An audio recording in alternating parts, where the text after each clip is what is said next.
There's nobody else who could play this role except for Alex. And when I was a kid, I wanted to make a Viking movie. Started talking to a friend who's a producer in LA, trying to put together a team and try to develop a great epic Viking movie, because I'd never seen one. Amleth is an interesting character. Is he? He idolizes his father.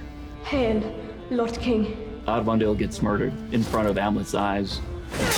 He makes it off the island on his own in a small rowboat with the mantra of avenging the death of his father and saving his mother. I will kill you, Fiona! We cut to 20 years later, and it's a very different character. The youthful, playful, exuberant child is gone, and there's a darkness in his eyes, and nothing could come between him and Fjolnir in the moment when he will have the opportunity to avenge the death of his father. I will become a hailstorm of iron and steel. I will have my vengeance. We wanted to make Amleth feel like a protagonist in these Icelandic family sagas, who are these kind of anti-heroes. They're often outlaws. Alex is so incredible to watch because he's a truly fantastic leader, no matter how many times you make him wrestle the strongest man in the world. He's just still smiling and still has this energy about him. It's very inspiring to see. But to have someone who was a complete team player was incredible. And his work ethic, not just in his performance, but obviously in his body, like that is not easy to do. We've given it a lot of blood, sweat, and tears over the past 5 months, and I couldn't be more proud of what we've accomplished out here. Your strength breaks men's bones. I have the cunning to break their minds. Anya Taylor-Joy plays Olga of the Birch Forest. I was already in because it was Robert. I just wanted to go on another adventure with him, and what an adventure it is. Olga was very interesting to me. Something that I really love about her is her connection to the spiritual world and to nature. She really feels a sense of safety in her belief in fate. And that's a lovely confidence, actually, to have as a character, because you know that whatever's going on for her, she knows that it's what is meant to be. And that gives her a sense of ease, even when things are very difficult. Your sheep's clothing does not disguise you, Northman. I think Amleth and Olga are drawn together by fate. I think she really believes that. It's almost as if she can see this tapestry being woven of the story that she has a part to play in. And when she meets Amleth, she goes, ah, you're the other part of the story. Could it not be that your wounds of fate have spun another thread for you to follow? Anya and we have a really strong connection. It's important for the audience to feel that connection before Amleth does. I think it helps that we, in real life, actually get along, and that we have a rapport and that there's something there, and hopefully that comes across. A lot of actresses might have asked to use a double, but she was there with her shoes off in the mud, in the freezing cold, and being a leader. She is so sweet and talented and just the best on a movie set. I want her to be in every movie I ever make after this. I feel like Olga's given me a lot of healing and a lot of confidence in my body and what I can withstand. I really needed to be out in nature living this character's life. Strike. But know that bearing a stolen ring makes no half-breed a king. It's a Viking Hamlet. I'm already sold. I want to see a Viking Hamlet. King Orvandil Warraven is played by Ethan Hawke, a handsome, proud Norse king of a petty kingdom called Hrafnsey. My character, in a lot of ways, is a symbol of fatherhood and a symbol of something lost. We're not really exploring the life of King Orvandil, about what his experiences. We're seeing him as a son sees him. And so that's interesting of its own, of how what we expect from fathers. To the kingdom of Hrafnsey! People who have their ego fed constantly tend not to think about other people very much. I think my character thinks so well of himself that he can't imagine other people don't love him. He couldn't see the most obvious thing coming because he just thinks he's so great. And you could see that level of ego as narcissism, or you could see it as a projection of his own goodwill. I don't know what it is, but I find it extremely interesting.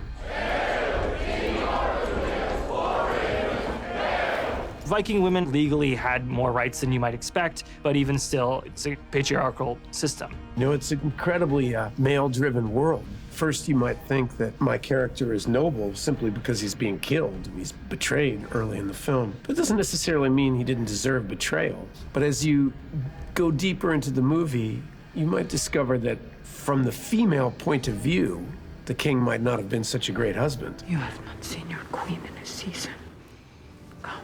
Queen Guthrin is played by Nicole Kidman. She has some secrets that shall not be told. Never enter my chambers without invitation. There's a coldness from his mother towards him as a child. There's a love and an intimacy in him that he never had as a kid, and he doesn't quite understand why. She wasn't an abusive mother. She was loving, but they were just not that tight. I wanted Nicole when I had finished the script, and the first time I was going to meet her, I was a little bit like, I'm gonna meet Nicole Kidman. We sat down at this Italian restaurant in Nashville, and then after 90 seconds, she was like, just so you know, I'm going to do the movie. How easily we all become princesses again when the beasts take us for their wives. She also gave me a lot of notes about her character that were incredibly good to make the character much more rich and nuanced. Behave. Be a man in front of your inferiors. The main attraction at the beginning of it was that it was very different to anything I've ever done before. Fjolnir is the half-brother of the king. He is really sick and tired of being number two, and he's going to do something about this. We're going to chop his head off, and I'm going to do it. He has a little bit of a Viking Richard III about him, which Claes does really well. Him always feeling like, am I as good or better than my brother? I should be better, but am I actually better? But I'm going to kill him. 20 years later, weird omen that the curse that my brother put on me just before I chopped off his head is going to come back to haunt me, which it does. Revenge is primitive and barbaric and stupid and horrible and something you should never ever do. It's not an ideal that I would ever sort of see as my thing. But that said, I would probably not be able to answer to what I would do if someone hurt the people that I love. Freya, do you hear me? He's ready for vengeance at his son's funeral. My hour of grief has passed. All those insecurities kind of vanish. What Shakespeare did with it, he took it and put it in and made it a very sort of psychological, philosophical, existentialistic thing. Robert has taken the story. It's more like a Greek tragedy now. Keep both of you safe. I will. The psychological thing is not so much a play here. It's more sort of an action-based kind of thing. This is probably the most physical thing I have ever had to do. I've trained a lot for this. So it was a challenge on a lot of different levels that I have not been challenged so much before. I'm very happy about that. By Freyr, we will avenge them. Thor is the eldest son of Fjolnir. He has this very youthful and impulsive side to him. Ah! Oh, I will find who did this. He's just a big facade, and he feels a lot of pressure to be this perfect Viking. Regain your calm.